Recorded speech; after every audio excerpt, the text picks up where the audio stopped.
So mao ni karon na to ang fig diri nga Australian flounder na. So gwapo kayo ang ihang color kay nag-straight na og init diri karon sa kapatagan.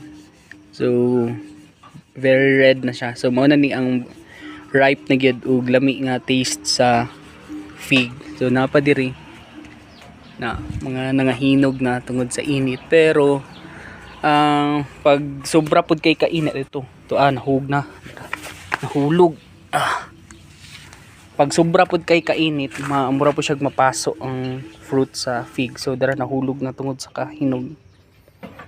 So mo ni lami kaunon. So napa diri dagag bunga karon ito ang fig. So gamay ra ni nga punuan, pero daghan siya bunga. So fig ay hugawas kong kuko